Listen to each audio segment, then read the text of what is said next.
Olá pessoal, tudo bem? Estamos aqui numa aula de história, tá? Um pouquinho diferente do que estava ocorrendo anteriormente, tá? As aulas agora vão ser em vídeo, tá? Vimos a necessidade de fazer assim, tá? Ah, Ao se comparar o portal, a gente vai regredir um pouquinho, tá? Nós vamos entrar no capítulo 2, no Iluminismo, tá? E depois a gente vai igualar ao portal, tá? Nós vamos começar a aula falando um pouco do Iluminismo, tá?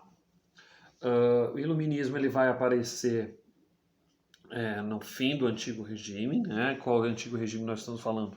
Do absolutismo, tá? Essa onda ela vem junto com a onda do Renascimento, tá? Das pessoas, do humanismo, tá? E o iluminismo vai ser a ideia, né? A palavra iluminismo vem o símbolo é a lâmpada, que é iluminar, que é a ideia de pensadores, tá? Eu coloquei aqui, vocês conseguem ver, tá? A definição seria um movimento filosófico, intelectual e científico que contrariou as bases do antigo regime, tá? Como eu falei para vocês, é um movimento de pensadores, filósofos, tá? Intelectuais e científicos. Aqui o mito não vai ter vez, tá? Quando isso vai ocorrer, tá? Oficialmente no século XVIII, porém há datas menores do que essa, tá? Aonde? Na Inglaterra foi o seu início, tá? E na França foi o seu auge, tá? Quem são os iluministas, né? O iluminismo representou basicamente a forma da burguesia interpretar o mundo, tá? A burguesia ela não estava gostando do jeito que a monarquia, as absolutistas, tratavam naquele momento eles, tá? Então, algumas características básicas dos iluministas, né? O racionalismo, né? A razão, o cienticismo, que é a ciência, né? A ciência ela vai dar respostas para tudo, né? O mito vai morrer aí.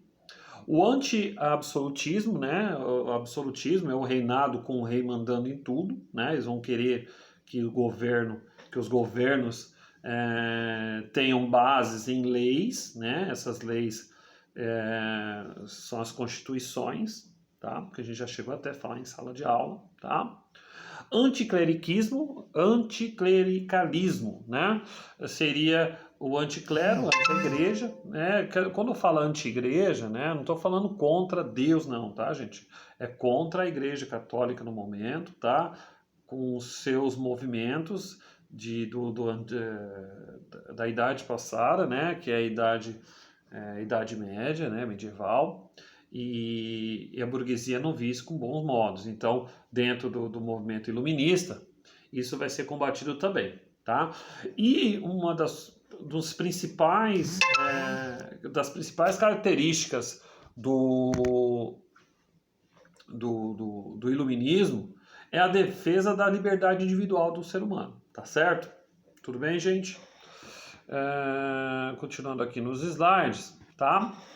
Eu vou estar falando agora dos principais representantes, filósofos, né, pensadores do iluminismo, tá? Vou apresentar para vocês John Locke, tá? John Locke, precursor aí do iluminismo, considerado aí um dos pais, né, o pai do iluminismo, né? Ele busca nos seus pensamentos os direitos naturais, né, do homem, né, onde vai buscar, né, ele vai querer a vida, a liberdade, a propriedade, tá? No seu pensamento, o governo, né, os governos existem para preservar os direitos humanos, tá? Os direitos de cada indivíduo, tá? Ele prega também o liberalismo político, né, a defesa da monarquia mais parlamentar, tá? Quando falo parlamentar, é a divisão dos poderes, né? É constitucional. Então, e ele prega também o conhecimento, a experiência e a razão, tá? Então, para você ter conhecimento, você tem que ter experiência e razão. Esse é o pensamento de John Locke em inglês, tá? Nós temos também Adam Smith, outro inglês, tá? É considerado o pai da economia, tá? Ele prega a não intervenção do Estado, tá, na economia. Ele é contra empresas estatais. Para ele, a liberdade privada sobressai sobre o Estado, tá? Ele prega também a livre concorrência, né, a lei da oferta e da procura, a divisão do trabalho, tá? E ele prega a riqueza através do trabalho. Ele prega o liberalismo econômico. Então, para ele, ele é muito pregado ao capitalismo mesmo, né? Muito forte.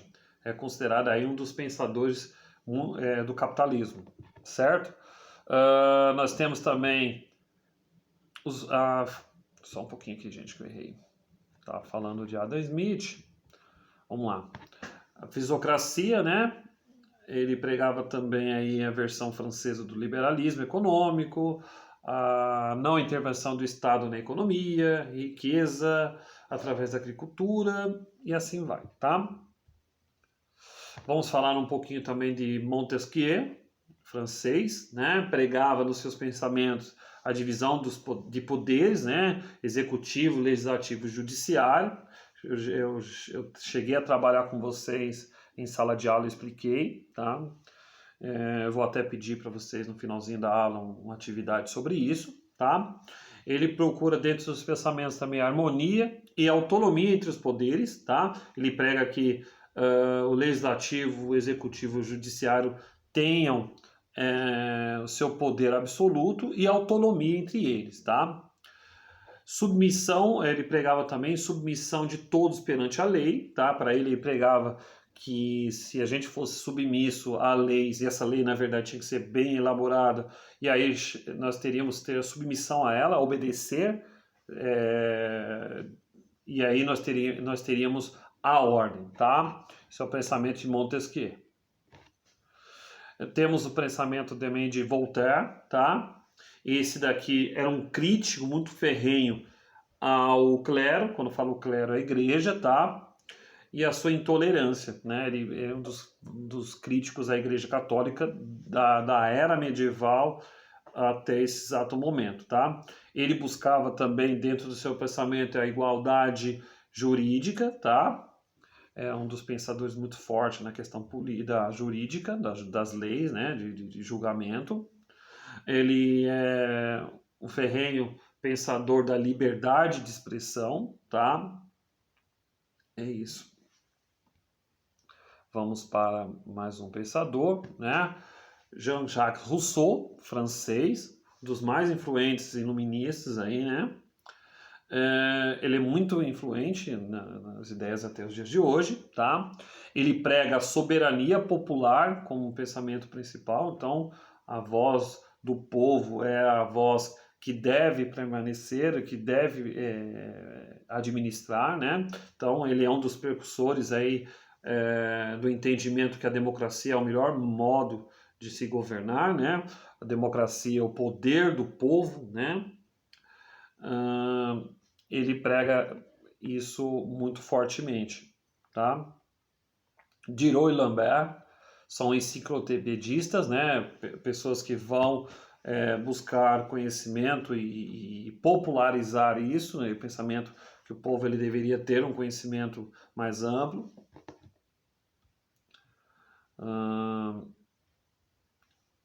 E é isso, pessoal. Foi um importante movimento, né, que influenciou bastante na Europa, fora dela também, né, abalou definitivamente o poder do antigo regime, né, que eram os absolutistas, né, e ajudou muito na independência dos Estados Unidos e também na Revolução Francesa, tá? Foi base do pensamento na Revolução Francesa, que a gente já chegou a trabalhar, né? E é base também no pensamento contemporâneo hoje, né? As pessoas, elas buscam entender, analisar através da razão, né? A razão vem através da onde? Da ciência, né? Nós temos... não vamos mais pelo senso comum. O que seria o senso comum? Seria a busca do conhecimento do achismo. Não, através da ciência, através do conhecimento científico, né? Tanto que a gente já conversou em sala de aula, tá? E esse movimento iluminista, ele é muito importante dentro também de algumas revoluções aqui dentro do nosso país, na história, né? O movimento iluminista, ele é muito importante e muito presente, tá certo? Pessoal, tomara que tenham gostado da aula, né? Vou falar para vocês que foi uma aula, para mim é muito novo, né? Mexer, eu mesmo com o computador, essas coisas, eu ainda tomo uma surra, né? E eu peço desculpa aí pelo mau jeito, mas tá aí a aula de iluminismo. Vou pedir para vocês lerem o capítulo, tá? Do capítulo 2, da página 16, tá? 16. Vou pedir para vocês lerem, deixa eu ver, até a página 23, 24. Tá, 23, 24, tá? Vou pedir para vocês fazerem uma atividade, tá? Do livro, tá? Então vai estar pedindo aqui, faça uma pesquisa sobre os poderes executivo, legislativo e judiciário no âmbito federal, tá? No Brasil atual, tá? E depois, em seu caderno, responda as questões, tá? As questões quem exerce esses poderes, tá? Então você vai detalhar ali quem exerce esses poderes, tá? Qual é a função de cada um desses poderes, tá? Então, qual é a função de cada um desses poderes? Então, você vai colocar bem detalhado ali cada função, tá? De que forma as pessoas são escolhidas para representá-los, tá? Representar o quê? Os poderes, tá? De que forma as pessoas são escolhidas para representá-los, tá? Depois eu vou pedir para vocês também, tá? Responderem as questões da página 22, tá? Da página 22, a questão 1, 2 e 3. Deixa eu ver se eu vou ser mais malvado com vocês aqui, tá? Na página 23 também eu vou pedir para vocês fazerem. É isso, tá? Tá certo? Qualquer dúvida, estou à disposição, tá? Perguntem, vou estar ali no WhatsApp esperando a questão de vocês. Eu quero que vocês, após fazerem as atividades, tirem foto e mandem para o perfil para mim, tá? No meu privado, tá? Coloquem essas atividades no livro, coloquem o nome e a data no cantinho, tá? Para mim identificar de quem é quem, tá? Tem hora que chega no WhatsApp algumas foto de livro, de caderno de vocês, e aí eu me perco, e é bom colocar aqui no cantinho da página o nome e a data que foi feita, tá? E do caderno também a mesma coisa, tá? Pessoal, até a próxima e bons estudos. E se cuidem, viu, gente? Não saiam de casa, lavem as mãos, isso aí, tá? Até a volta, aí que tô doido para ter aula na sala de aula mesmo. Tchau, tchau. Tchau, pessoal.